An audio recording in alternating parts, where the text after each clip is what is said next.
Welcome back to All Things the Podcast. In this episode, find out how we did in January, find out why Amazon seller fees are increasing and what this means for sellers, and is Gage venturing into the OnlyFans market? Enjoy the episode.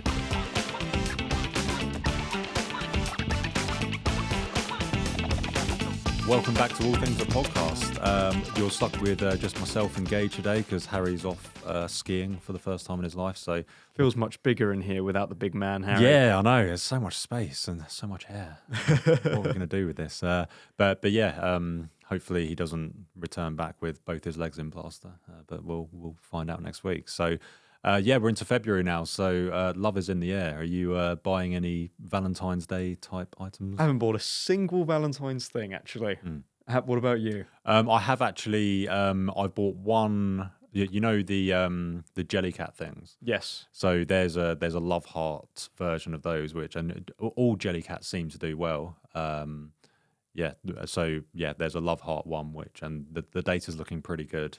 So yeah, I've bought a few of them because yeah, we're a week before it now, so it's probably too late to buy it now and get it into Amazon in time. But yeah, I think they could do quite well. But yeah, seasonal items I don't tend to go too deep on because if your stock gets delayed or if you make the wrong call on a product, you can just end up holding the bag, can't you? Yeah. I remember 2 years ago I bought lots of Valentine's Lego to sell, and it did well a week before, but in the coming days before Valentine's, everyone just started nuking the listing. But my friend who's also an Amazon seller, he did well on a certain product for Valentine's last year, and what he did this year was actually get in contact with like the main wholesaler and ordered hundreds and is now selling them on Amazon, doing really well. Like just taking advantage of Valentine's, which I think not enough people probably do. I know I didn't this year. Well, what's interesting is actually some of the beauty items, because similar to yourself, I think I overbought with Black Friday a lot of premium beauty items like your Chanel, Armani, all that sort of stuff, knowing that these items are going to do well at Christmas, but actually they sell well all year round as well. So yeah, a lot of my January sales, because I did fairly well in January, came from those beauty products. But they're seeing I'm seeing a real surge at the start of February as people are just like, oh, Valentine's Day, let's just get just get some random perfume to keep her happy or whatever. Yeah. I've actually we've stopped doing gifts for Valentine's in my relationship because it just feels like so much after Christmas. Yeah, we just don't want to do it. So are you a hopeless romantic? Or? No. It's probably my worst trait is I'm not romantic at all. I'm very logical and practical, and I feel like as a coder, I never would have thought that. Yeah. I am absolutely awful with that sort of stuff. What about you, Ben? Very similar. I mean, I do feel cynical about Valentine's Day and any other kind of public holiday, if you want to even call it that. I mean, if you need a massively commercialized day to actually buy your partner some flowers or go out for a meal, then it's probably a pretty shit relationship if you need that to do it. I have a real problem with buying anyone flowers. A real problem. So imagine you're out on a date and you bring them flowers. Where do they put the flowers on the date? These are the questions that need answering. Yeah, I would be, if I got flowers and I was outside, I'd be hugely inconvenienced by them. Right? I don't want to be holding these things. They kind of like hitting my face every now and again. And I mean, with flowers, it's like, here's a symbol of my love. It dies after 2 weeks. Yes, I mean, it's not the best basis for a relationship. What I have done before, though, what my friend has done before, actually, is there's flowers at Tesco, and there's like the really nice ones that are like £20, and then there's the shit ones that are £7.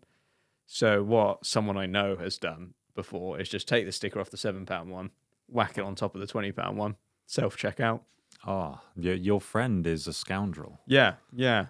I mean, who's paying £20 for flowers? I'm a big fan of, as with anything, I outsource everything I can. I mean, am I even here right now, or is this an AI generated image? You'll have to make up your own mind. But Interflora for me. I mean, other flower delivery services are available, but if you get flowers delivered to someone's door, it looks even more romantic. Yes. But you're actually putting in less effort, so it's a win-win. I'm a fan of that, and actually one time for me and my girlfriend's anniversary, I got the Amex concierge to order the flowers to her house for me, and I had a 20% off rebate from Amex. Nice. So it looks super romantic and that I put a lot of effort in, but I didn't put any effort at all in.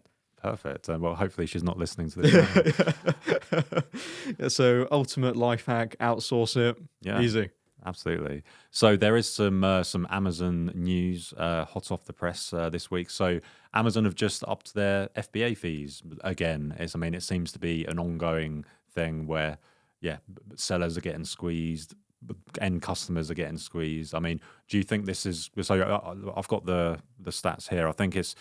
So this is just the FBA fees, not the referral fees, from what I can see. So the FBA fees are what Amazon charges you to actually fulfill the item for you. So you'll have your item fee based on the cost, whether you FBA or FBM it, and then if you do FBA it, so Amazon are doing the fulfillment for you, they then have a fee for that. It's fairly low. It's usually sort of £2 to £3, which is obviously much cheaper than you would pay if you were shipping it yourself via FBM.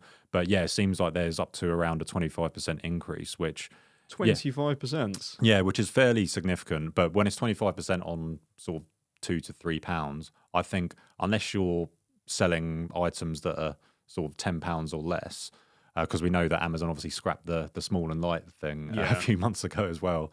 But yeah, an extra 25% on your £2 to £3 if your margins are slim and you're looking at the lower end of the cost price is probably going to be an issue. But but how do you see it? Do you think it's going to have a big effect? Yeah, seems like far more of an effect on sellers who sell cheaper items, like items between the £10 and £15 mark, than it does for more expensive items where you're getting a higher profit anyway. You know, even if it's 20% ROI, if you're £100 product, you're earning £20. Seems difficult for the people selling cheap beauty products. Could potentially be. They've already been shafted by the small and light know, thing going. yeah. So, maybe we're going to see a change there. But I mean, ultimately, I think the people who are really going to suffer from this are the people buying from Amazon, because there's been fee increases in the past, and what tends to happen is that the average price of things on Amazon just goes up to compensate for that. So the sellers actually make similar profit. It's just that the end user ends up paying slightly more for it. It's just those first 2 weeks that are difficult when you're an Amazon seller. So when the fees kick in, I'm sure it's probably like April. They tend to make the changes in April. For the first 2 or 3 weeks in April, all the listings are not good because people haven't adjusted their price to the new fees. But after those people have sold out and the prices readjust, just the customer just gets shafted. So this happened a couple of years ago when there was the supply chain issues. I'm not sure if you remember that, where there were canals getting, there were boats getting held up in canals. Big shipping and stuff like canal. that. Yeah, it was an absolute nightmare. And what happened was it cost a lot more to import the stuff that we all buy every day from everywhere. So the price of everything went up. So things that we were used to buying for £20 and selling for £40, suddenly we were now having to pay £25, £30 for them. But that just meant that we would then sell them for £50, £55. So still make the same margin. It's just, it's the customer that gets shafted, unfortunately. And I think we're going to see the same here. Yeah, speaking of people getting shafted, have you seen all on Twitter people not getting shafted, but they can't get their reimbursements out from Amazon? Oh, really? No, I haven't. Yes. I've been staying away from Twitter, and it's a lovely experience. You just got the AI posting for you. Yeah, exactly. Nice. Yeah. Well, so it's been a big thing. All these sole trader. So it's not been a problem for people who have limited companies, but people who are sole traders. Amazon has been freezing their disbursements and asking them lots of questions on to identify themselves. So they're asking for utility bills and ID and whatever, which isn't a big deal. You would expect that, to have to provide that information. But then people have provided the information and then Amazon decline it and won't say what they actually want. They just keep declining the information. So this has become such a problem. People have been mailing their MPs about it. Oh, wow. And the MP actually wrote a letter to Amazon and tweeted out the letter saying all these sole traders, their accounts need to be unfrozen. And 2 days later, all their accounts were unfrozen. Oh, wow. That's the first I've ever heard of a politician doing something useful. I was so surprised. I thought, there's no ways they're going to listen. No, it could have been a coincidence. Mm. But no, or yeah, everyone's accounts got unfrozen. Blimey, fair play. Yeah, that completely passed me by because I've been just living in a nirvana, a peaceful, non-social media type world. But yeah, that's pretty crazy. And I mean, it's fair enough for Amazon to do their sort of due diligence in making sure that people are who they say they are. I mean, ultimately, as long as you're not doing anything dodgy, you don't really have anything to worry about. Yeah. But sometimes it just does become a computer says no type scenario where it's just you've got to read, like you see it with getting ungated for things, you have to resubmit. But ultimately, if you're not doing anything wrong, these issues do get ironed out eventually. And I think that this complexity of Amazon and some of the hoops you need to jump through, a lot of people see it as, it's just a pain in the arse, it's a massive hindrance. But it's kind of a blessing and a curse because the annoyance of it means that a lot of people just, they get to a hurdle like this and they're just like, nope, that's it, I'm not going to sell on Amazon. Yeah. And obviously, selling on eBay, I mean, eBay's like the Wild West. You can just sign up and list things instantly. There's no checks on whether what you're selling is legitimate or anything like that, and anyone can sell under whatever name they want. Whereas with Amazon, yeah, you do need to prove you are who you say you are to even get your account open in the first place. So yeah, you can see it as a hindrance, but you can see it as, well, there's less competition at the finish line. Always like to say, if there's loads of hurdles, every hurdle you jump over, someone else has fallen over it. Yeah, I love that. I'm definitely stealing that. Yeah. Yeah, nice. The best items are always at the back of the shelves, someone once told me. Yeah, where you don't want to reach. Yeah. So have you been looking through any shelves, doing any RA recently? I sometimes get dragged to go with my girlfriend to do a bit of RA because I used to really like it when I started. I would literally like wake up 9 a.m., go straight to Home Bargains and B&M, and I'd be there, like, I know everyone's names, got everyone Christmas presents. Like, I was there for B&M, but nowadays I don't like to do it. I'm far too lazy, and I feel like I've always so much to do that I don't have time to go and do RA. But my girlfriend, she's a smaller seller, doesn't have any VAs or anything, and I always recommend if you're kind of starting out and you want to grow your capital quickly, RA is the way to go. There's so much less competition. You don't really have to worry about tanking. It's just more effort to go there, but far more reward. I do like it. Yeah, it is. You've completely nailed it on the head there. I mean, I've got a friend, Yatesy, shout out Yatesy from NWX. He's been selling on Amazon for 2 or 3 months now, and he's been going down the RA route. And he'll send me photos of stuff that's on clearance in Tesco's, like big toy sets that he got before Christmas, did quite well on. He bought some stuff for 20 quid that was selling for 100 on Amazon. It was just unbelievable, but still wasn't enough to actually get me out the house to actually buy it. So like, that's lovely, you crack on, but yeah, I'm staying home in the warm. I did, I think 2 or 3 weeks ago, while I was in Sainsbury's just doing a food shop. This is also what ends up happening is I'm just out for a food shop and then I just scan a few items. There was like a reduced to clear one shelf of loads of beauty products, and I scanned them and I found like 12 items that were profitable that I took with me, which was nice. Oh, yeah, I think that's the happy medium, not going out specifically to do RA, but if you're out and about anyway and you see like, there's a clearance section, like Boots is good with the supermarkets, you can get some bargains. Yeah. And, if you're out and about anyway, you can just use the SellerAmp SaaS app. You scan the barcode and it will tell you if there's an Amazon listing for it, how many it's selling per month and all that. Input the cost price, and then you can see if it's profitable, even after the nasty fee increases. And it feels nice if you're making the money back from your shop as well. So it's like, oh, my shop's 40 quid, but I made 40 quid, so it feels free. Yeah, it's literally pays for itself. Speaking of stuff paying for itself, I know, so I checked my Capital on Tap credit card statement because I just haven't touched the cashback in it, and I've got a few hundred quid in there, but usually I just convert it to just add it to the balance to take it off, but there's the option to just convert it to gift cards for kind of like Tesco or any supermarkets or other places. Don't you pretty much pay for all your shopping via this method through like Top Cashback? I don't think I've paid for a single shop in 2.5 years probably.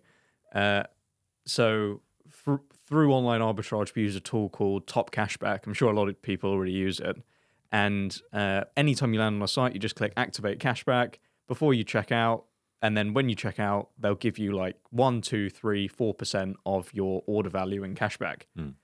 So I'm getting, £300-400 a month on cashback. Just in pounds, the US cashback is even crazier. They give like 10, 11, 12% back. And then you convert it to gift cards, you get a 5% bonus, all on Sainsbury's, and I never pay for shop.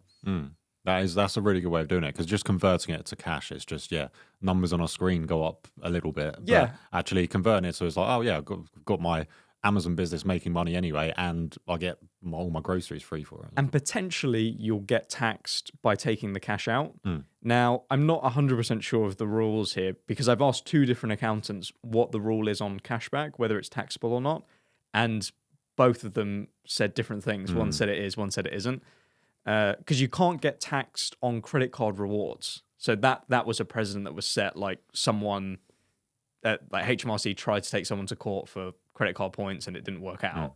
But it's not technically credit card points. So but if you get it as gift cards, you're not going to get taxed on it, which is what I like. Oh, that's good. I mean, my mantra for anything like this has always been it's easier to get forgiveness than permission, not financial advice. But yeah, there's lots of perks, to the Amazon business, aside from obviously making the profit in the first place. Because you've been on a social media cleanse, you actually missed something that happened over the weekend that kind of broke Twitter. There was a video of Drake with his hot dog out in his pants. No. And was it real or just a no? deep It was fake? real. It was real, and it's huge, and it's absolutely massive. I was very upset after seeing it, not because I saw it, but because it was so large. Yeah, they just you just feel less of a man. Yeah, I mean, he's rich, handsome, talented, and he has a huge dong. Could things get any worse for me? Yeah. Well, I mean, you can have 2 out of the 3 or 3 out of the 4. So what are you saying, Gage? I have not got it like that, Ben. I'll tell you that much. I've not got it like that.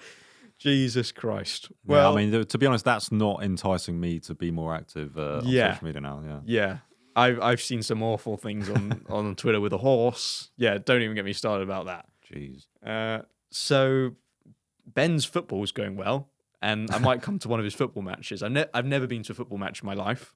Yeah, well, it could be the first one. NWX in the Berkshire Newbury Sunday League Cup final, potentially. It's a big one, ladies and gents. So we're into the semi-final. We're one match away from a big final where, we actually got to this final last year and lost. But we're hoping we can go one further and get some silverware. In honour of that, I've decided to get the badge in today. Oh, wrong arm. Badge in. Right. And I'm going to be a football hooligan at your final. Wow, you've gone full Stone Island. Yes. Actually, there is a very good account on Twitter. I think Get the badge in. Yes, get the badge in, where it's people wearing Stone Island and just literally like standing like that just to get the badge into the photo. It is absolutely hilarious. I'm going to pretend to drink a pint as well. Don't like beer, but I will pretend because I'm at a football match. Yeah, I mean, if you're going to a football match, you need to at least 10 pints and start at least one fight. That's the rule. Yes. 10 pints, 1 fight. Is that the ratio? It is, yeah. So if you have 20, you've got to start 2. Yeah. Still enjoying football. Played 6-a-side last night, although I did cut my knee, which was quite sad, which is why I'm wearing shorts, even though it's absolutely freezing outside, because I don't want my knee to stick to the inside of my jeans. As this is playing on artificial pitch problems, because as soon as you go to ground, your skin just gets ripped off, basically. So, but I did score a goal during it, so all's well that ends well. I have a funny story from last week. Go for it. So, my friend, who is actually my friend. Is this your friend or is this This is your actually friend? my friend, not me. We go to the cinema quite often. And have you ever got a Tango Ice Blast from View Cinema? Can't say I have. Okay. They're like £7 or £8. It's like a slush puppy, basically. And he bought it one time and thought, Christ, that's really expensive. So he took the cup home, washed it, and then the next time he comes with the cup and refills the cup. And he's been doing this like 5-6 times. And finally, one of the staff came up to him while he was filling up the cup and said, you have to pay for those, right? And he goes, no, I just bought it. And she's like, dude, I just saw you walk into it with it. I see you fucking every week walking with it. And he was like, no, I just bought it. And she just let him go. Oh, wow. So I assumed she was going to charge him for the amount of refills that it had times 7, 8 quid or whatever. Yeah. It was incredibly awkward. Everyone just left him. Like, he's the only one that does it. Because even for me, that feels... It's a good idea, but I would just bring a drink into the cinema rather than rewash my plastic cup 18 times. So we found the level that Gage won't go to in order to get free stuff. We finally found the line. We've broken it. I think if I really loved a Tango Ice Blast, then I could probably stoop that low. It sounds extremely sugary.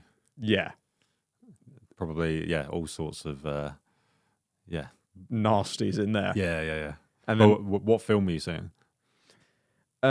we saw the bee one, the beekeeper.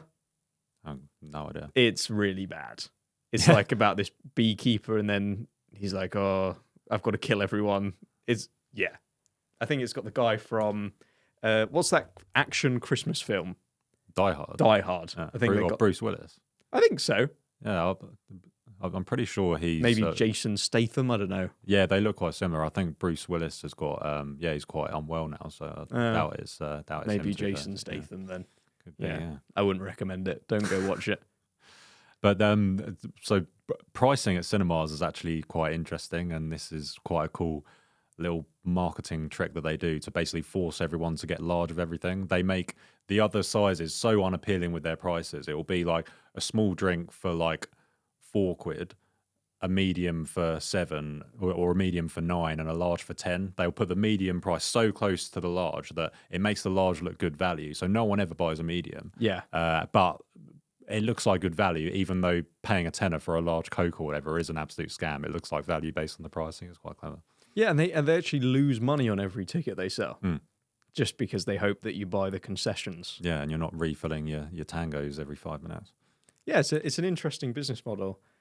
I've been seeing more and more on Twitter about kind of people wanting to get into private label, which I think happens every year around January and February when after Q4. What has kind of stopped you from getting into private label? That's a very good question. I've considered it. I mean, when I first started selling on Amazon, I always thought, right, let's do the arbitrage as an entry level. And then once I've got my head around the Amazon systems and made a few quid, I'll then put some of that into private label or wholesale or something like that. But I mean, firstly, I've seen there's loads of success stories. The ceiling for private label is obviously way higher than the ceiling for arbitrage, because with private label you see 7-figure exits. What you don't see is that probably the majority of people who start a private label, it doesn't end up working. And if you buy an OA item and it doesn't work, it might cost you a couple of $100. But the barrier to entry for private label, you probably need about 10 grand to spend on an item to be able to get a decent amount imported. And then you've got to pay for advertising on top to get people to actually look at your item, because unlike online arbitrage where you're buying items that are already selling. I'm happy making what I'm making with the online arbitrage thing. I mean, it's so you see so many people get shiny object syndrome on social media. It's like they'll do online arbitrage for a bit, then suddenly they're a crypto trading expert, then suddenly they're doing like print on demand and things like that. And there's very few people who started selling on Amazon when we did that are actually still doing it. I think because after a period of time, you do like the novelty does wear off. I mean, Amazon it's like a job now basically, and I think people just get bored of it and want to chase the next shiny thing. But the people who are still doing the OA and have done for the last 3 and a bit years since we started doing it, are all doing really well. So yeah, private label is an awesome opportunity when it goes well, and when it goes well, the rewards are huge. But yeah, it is risky, and obviously I've built like a bit of a personal brand, if you want to call it that, around the online arbitrage model. So I think it would be kind of insincere of me to be doing private label or wholesale and trying to make out like those profits are actually OA profits, which I've seen some people do in the past. That just doesn't sit right with me. So everything that I sell in my Amazon business is stuff that anyone listening could start an Amazon account and buy and sell tomorrow, which makes me, it allows me to sleep at night. And I just think if it ain't broke, don't fix it. And there's, sometimes in order to win, you just need to stay in the game. So many people duck out and go on to other things, but if they just stayed doing the simple OA, they'd be in a good position now. How about you? I just don't like the idea of designing the product myself. I feel like that would be quite frustrating. I don't like picking out small details and things, which I feel like is what private label is all about, just making small improvements to things. But yet, like you said, OA's treated us well. I feel like I have no reason to try anything else, and I'm already pretty busy. So then having a private label, I feel like that's a whole another thing that you have to focus on and put a lot of time into. And we've spent a lot of time where we don't have to spend a lot of time in our Amazon business. But if I was to start private label, we would. Yeah, that's true. I mean, Jessie, who was on one of the first episodes here, she started private label quite soon after doing OA. So yeah, we'll have to get her back in and see how she's doing at some point. So it'll be interesting because it's definitely a longer process. Because with OA, if you're getting the right guidance and you know what you're doing, you can set up your Amazon account and almost start selling like the same month kind of thing and start getting some returns. Whereas with private label, I'm kind of paraphrasing, but like it's a few months to go through that design period that you mentioned, and then you've got to usually ship it in from abroad, which takes time, then run the marketing and the advertising and things like that. And it's kind of like a year cycle before you start seeing some returns and seeing if your product's actually going to do well or not. So yeah, it'd be interesting to see how it's going. I mean, yeah, as I say, there's so many success stories out there, but yeah, I've heard a few people who it hasn't quite worked out for, but they obviously they don't tend to make a song and dance about it. I know she had a bit of a hiccup with shipping her products over from China. So she had, when she created the Amazon shipments, she didn't want to do the UPS partner shipping because obviously it's shipping from China. They're going to ship it over in a crate or whatever. But she accidentally generated the UPS labels. Oh, I remember seeing that in ATA actually. Yeah, so her card got charged $5,000 for the UPS shipping, but she did manage to get it all back. So it was a fine thing. But I can only imagine her shock when she got a charge on her card for $5,000. Yeah, that is an absolute nightmare. But yeah, let's get her back in and see how she's doing. There's been some more Twitter drama, actually Amazon related, not Glizzy related. So the Gravy Train, you know that guy Gravy? Yes. So he has launched his own wholesaler. Interesting. Yeah, this took me a second to process of exactly what was going on. So he had his own site, so what some people do, if they want to get into direct to brand contacts, they'll create like a fake Shopify website, list the products up, and then go, I sell your products on Shopify, not Amazon. And then the brand will supply them with product, then they can then sell on Amazon. So he initially did that. I don't think his store wasn't fake. He was actually selling stuff on the store. So I'm, definitely not accusing him of that or anything. And he has now made his own wholesaler where Amazon sellers can buy his products wholesale to sell on Amazon. And he records deal analysis videos on each of the wholesale items that he's selling to go, I think this one's a good item to sell. But he is also on the listings. That seems that's interesting. But is that a conflict of interest? So lots of people were commenting under the post going, it's a conflict of interest. And he, of course, Gravy loves to respond to the trolls, right? So there was a few people who actually had, like Daz. We've met Daz before. Sometimes you can be a bit of a prick, Daz, but in this case, he wasn't like offensive or anything. He was just saying, he just made a few points that were, I think, very valid points. And just Gravy goes, "Oh, here's the troll brigade again, like coming to get me," which of course then induced more trolls to come on, and it just turned into a big troll fest, which was quite funny to watch unfold. Yeah, I mean, surely he must have been expecting that. I don't know. It genuinely seemed like he didn't from his responses. He couldn't get that people were like, "Oh, it's a conflict of interest." And what I found hilarious was, so Felix, he's very controversial on Twitter, right?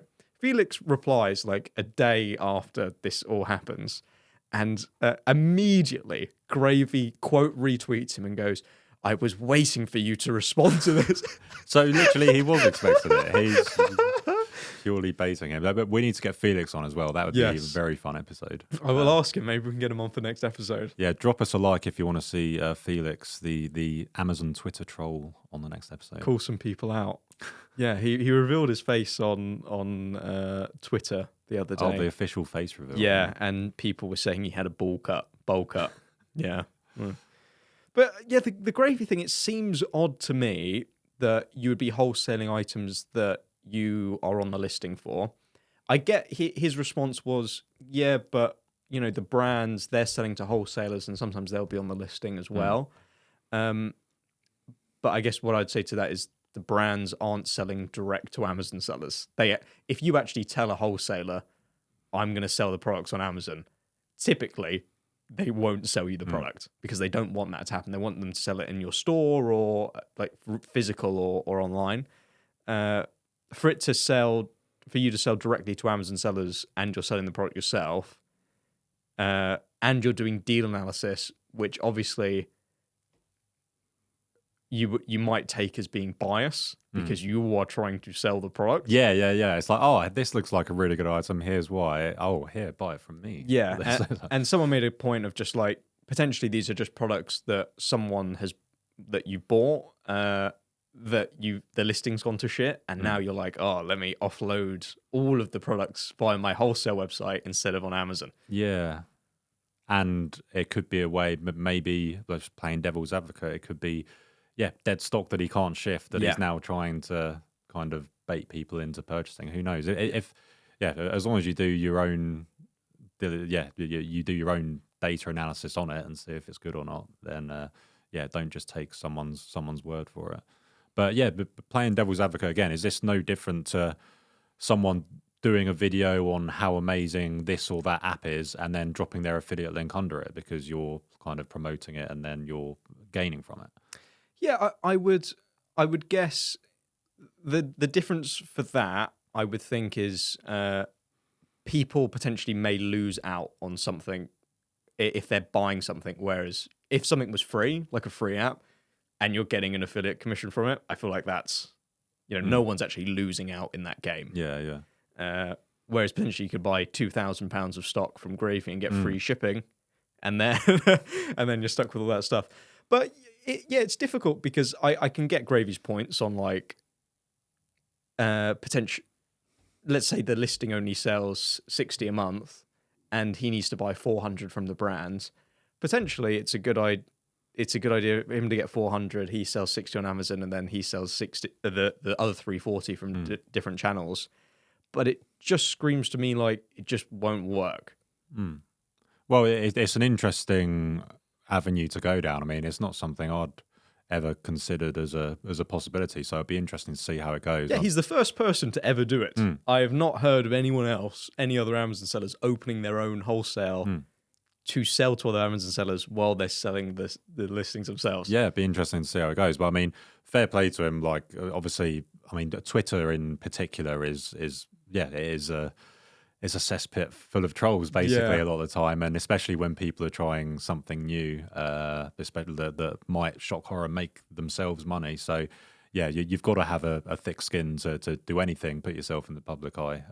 Like even Felix revealing his face to get some abuse and stuff as well. But I'll always respect people who are happy to put themselves out there and try different things. But happy to be on the outside looking in of this one instead of being involved. Definitely. And I just wish Gravy would just stop responding to all of the trolls because it just makes it so much worse. It's great to watch, Yeah, It wouldn't be the thing is, it wouldn't be entertaining at all if he didn't reply. Yeah. But yeah, he loves quote tweeting it. He loves making a video. And the thing is, but most of the time, yeah. But I mean, if you respond to a troll, you're like, you might have the best argument in the world or be able to debunk them.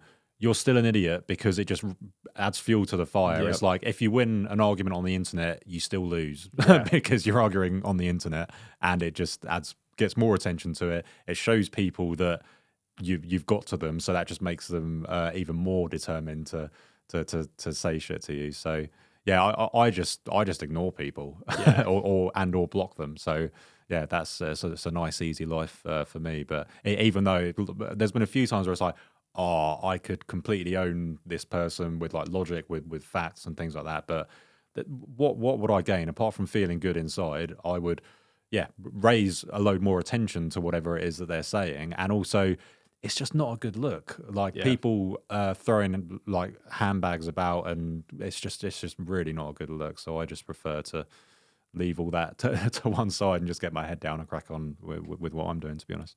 Speaking about last topic of people kind of getting shiny object syndrome of going from thing to thing.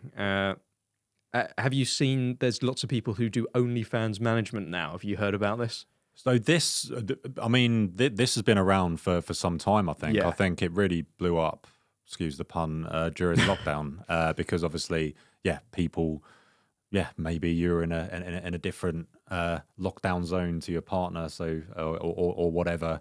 Yeah, there was just a lot of people stuck at home, and but what else are you going to do? I mean, pot noodle and a wank. That's standard. So yeah, it really blew up during lockdown. So I think it's what like Andrew Tate and his brother built like an empire doing that and showing people how to do that. I mean, as long as it's all consensual and stuff, like I don't really see that much of an issue with it. So for the people who don't know what OnlyFans management is, it is when you get a girl who's already on OnlyFans or wants to do OnlyFans, and you just manage her account for her, do her promotions and whatever, and you take a cut.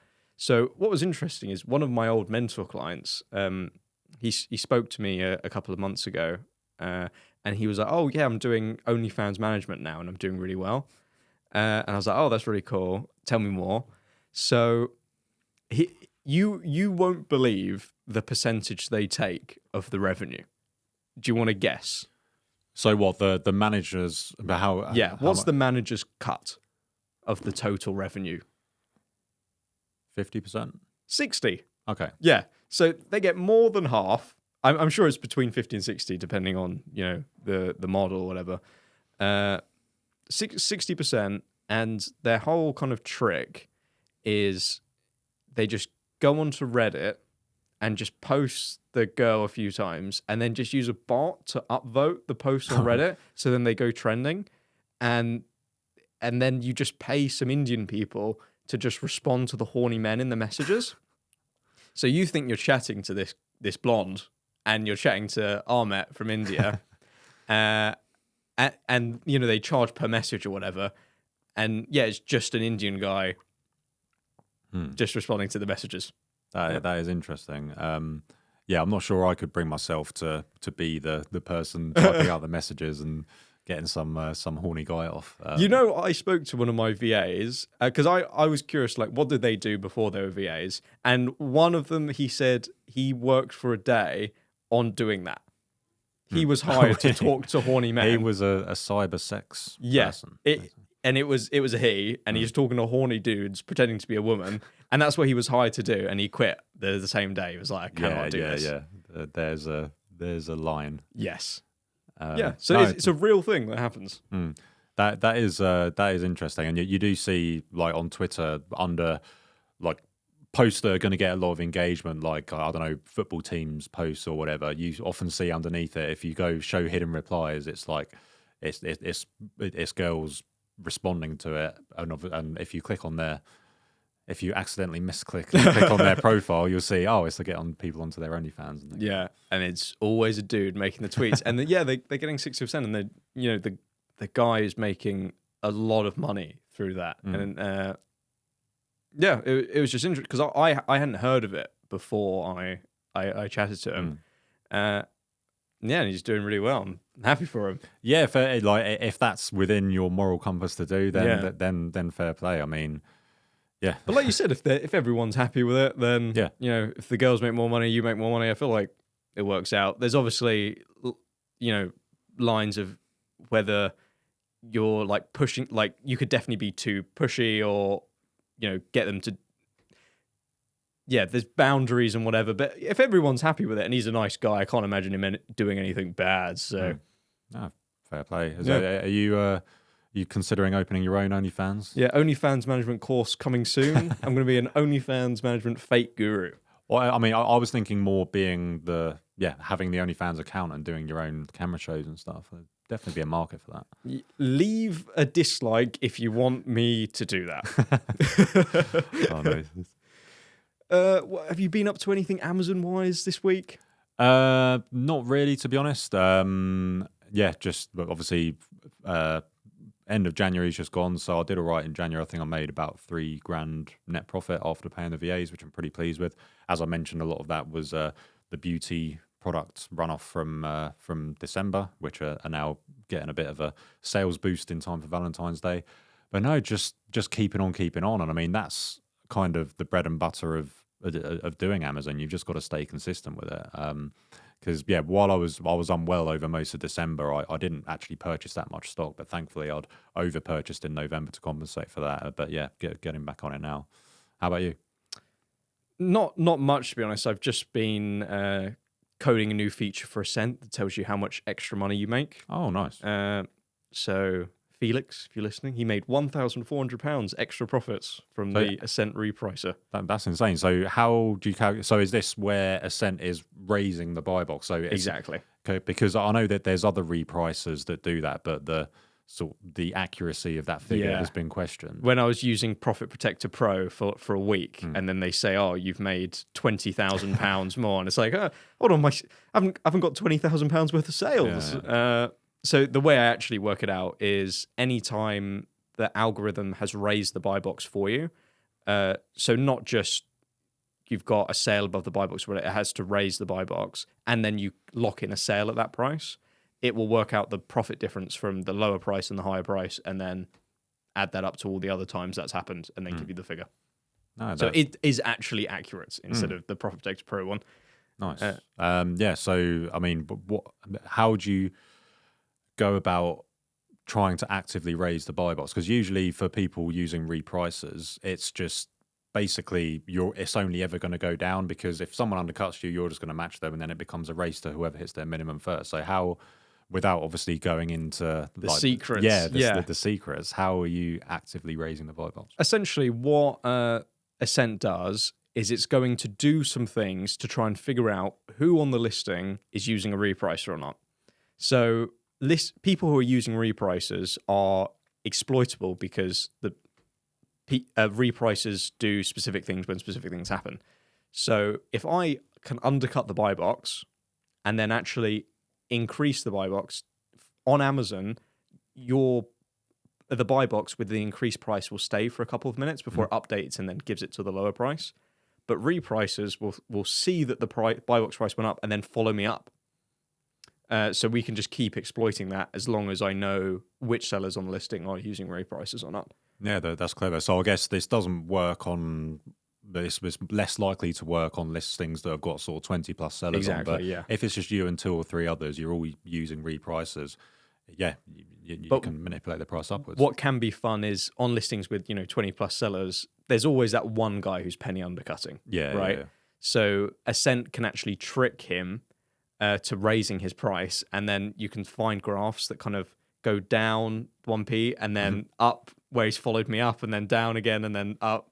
So we can combat undercutting as well, which is nice. Yeah, that's cool. And see that with other repricers where they've got the snooze function, which is really important. Because if someone's going to be penny undercutting you and you're following them down, you might as well go back up to the top price and then play that game the next game, because you're still going to make prices on its way down rather than just being stuck at the bottom price. So I did have a bit of a palaver with my US prep center. So something said it was delivered, and I sent it to them and I was like, "Oh, do you guys have this?"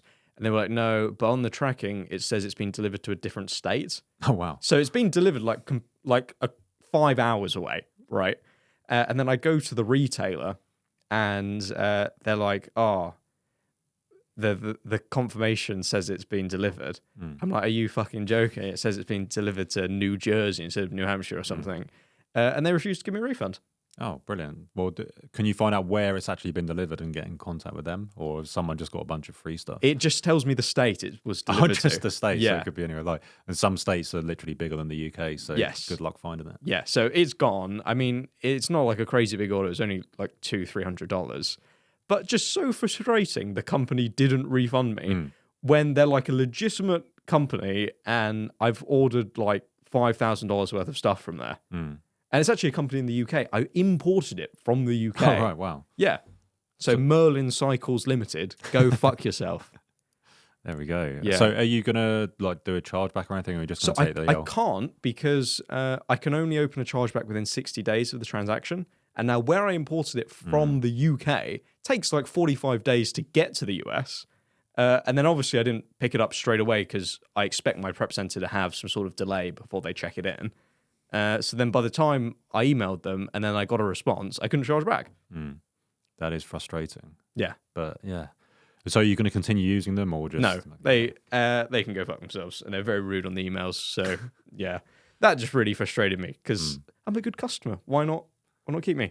So how much did it... So if it was only $300 worth of stuff, was it really worth... Because surely shipping that over to the US must have cost a similar amount. Free shipping. Really? They free ship to the US, yeah. So maybe they didn't like me anyway. Maybe they didn't want me as a customer.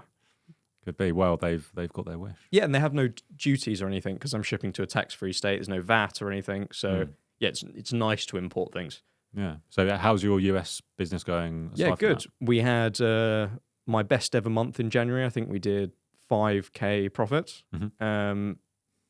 So yeah, my VAs and kind of all my costs were paid for on my UK business, and then that one's all profit.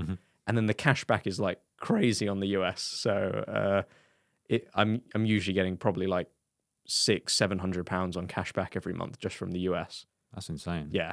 And obviously, yeah, it makes sense to, it with no VAT and if you're in a tax-free state in the USA, it makes sense to have most of the profit out there. Yeah, and I definitely don't do this, but what some people might do is have costs that are both in the UK and the US. So let's say you've got two VAs, one in the UK and one in the US. Some people, again, I definitely don't do this. Some people might pay both their VAs from their UK account to reduce their UK taxable profit, and then have no costs for their US business where there's no tax. Sounds like something that your friend would do. Yeah. I'm oddly familiar with that topic. So yeah, having a business in both jurisdictions can be good for tax purposes like that. Obviously, don't do that. That's tax evasion. I'm actually considering, for the third time lucky, having a go at selling in the US. So watch this space. Cool. Should we wrap things up? Yes. Cool. Nice one. Well, yeah. Thanks for listening. Thanks for watching. Drop us a like if you've enjoyed the episode. If you haven't enjoyed it, well, you're not watching this one anyway. So see you later. Bye.